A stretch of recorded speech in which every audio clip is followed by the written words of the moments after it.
Fact Sheet Friday is back, and unlike last week, I have a bit of time to get some information together.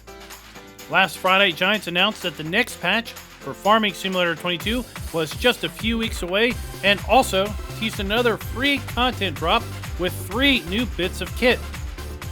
As I said last week, we did not have a chance to look at those, but we will take a quick look at them this week before we run down the new things revealed today. First up from last week, we have the Fendt Ideal 7PL Harvester. The PL represents a new features to base game harvesters in slope compensation. While the image Giants has provided us is of the unit working on a flat field, in theory, this harvester would have the ability to auto level on up to a 14-degree slope, according to the website specifications. Other specs of this harvester include a 450 horsepower engine, giving power to a variable CVT transmission, allowing virtual farmers to move up and down the road at a max cruising speed of 24 miles per hour. The harvester is shown here as a wheeled variant, spreading its 20.4 ton weight over the field, while it harvests grain into a 12,500 liter grain tank, storing 1,000 liters of fuel and 180 liters of depth. It is paired up with the PowerFlow 30-foot header, so it has a working width of 9.2 meters, costs $52,000, and has a working speed of 6 miles per hour.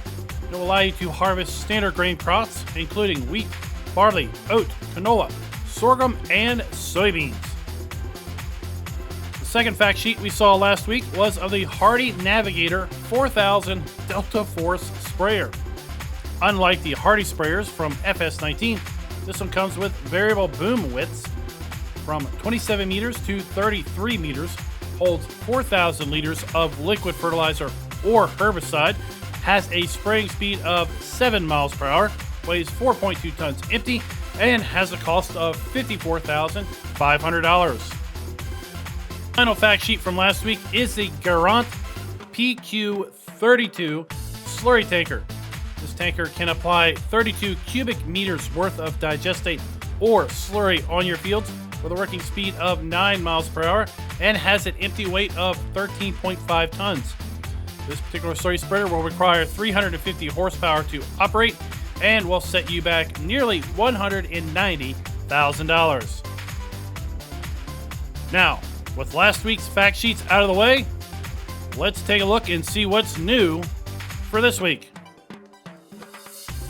Now, we just talked about the Fendt Ideal 7PL Harvester, and this week we have the Massey Ferguson Ideal 8PL Harvester. Just like last week, the PL stands for the Para-Leveling feature, which is an optional feature that allows the harvester to compensate for up to a 14-degree slope. Once again, we see the harvester on a fairly flat field. Sure would be nice if the fact sheets kind of showed off this new feature. Any rate, as one would expect, the 8PL is a step up in specs from the 7PL, coming in at $448,500, 538 horsepower, again using a variable CVT transmission, and can move the 20.7 ton harvester down the road at a top speed of 24 miles per hour. The 8PL can hold 12,500 liters of grain and a fuel tank with a capacity of 1,250 liters of fuel and 180 liters of depth. It is paired up with the Massey Ferguson branded PowerFlow 30-foot header with basically the same stats from last week. Quick rundown of the header: weighs 3.5 tons, has a 9.2 meter working width, and a max operating speed of 6 miles per hour with a cost of $52,000. Now, with the new 7PL and 8PL harvesters, why not add another trailer to the mix? We have the crampy big body 750S.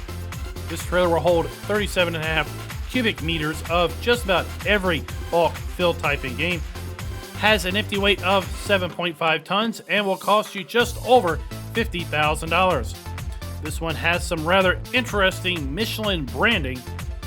I'm going to go out on a limb and say we probably will not be able to add BKT tires to this particular trailer. And saving the best for last, we have a brand new brand in Farm Sim with the Ploger AT5104 LNMS self-propelled slurry tanker applicator. Giant seems to be giving us quite a bit of kit for applying stink water as of late. We had another self-propelled slurry tanker in the first content update, and now we get yet another. Could this be a little bit of foreshadowing as to the main focus of the precision farming update coming in the spring of 2022? This vehicle comes in at a weight of 23.1 tons empty, and while it weighs quite a bit, your pocket will be a bit lighter after buying one of these at $381,000. The 550 horsepower engine will allow you to move the unit from job to job at a top speed of 24 miles per hour, and in the field at a top speed of 12 miles per hour. I'm going to go out on a limb and say this will connect to existing slurry applicators in game, given that there is no working width on the graphic.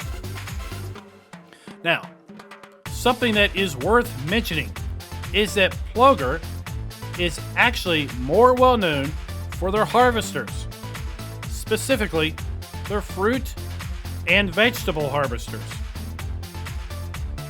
From crops like peas, beans, peppers, spinach, carrots, bulbs, and onions. The list just continues to go on as to the specialty crop harvesters that this particular brand manufactures. Now let your imagination run on the future possibilities that this brand could possibly bring to Farm Sim 22. I'll go ahead and leave a link down to their website in the description.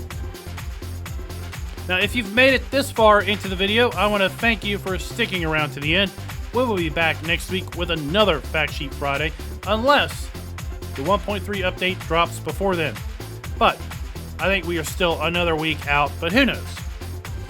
Things are starting to get a bit spicy with the 1.3 update right around the corner, and the announcement that the first DLC for FS22 will be coming in March.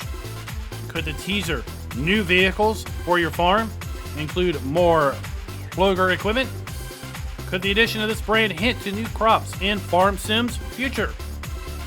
Click that subscribe button, flick that notification bell, and until next week, happy farming!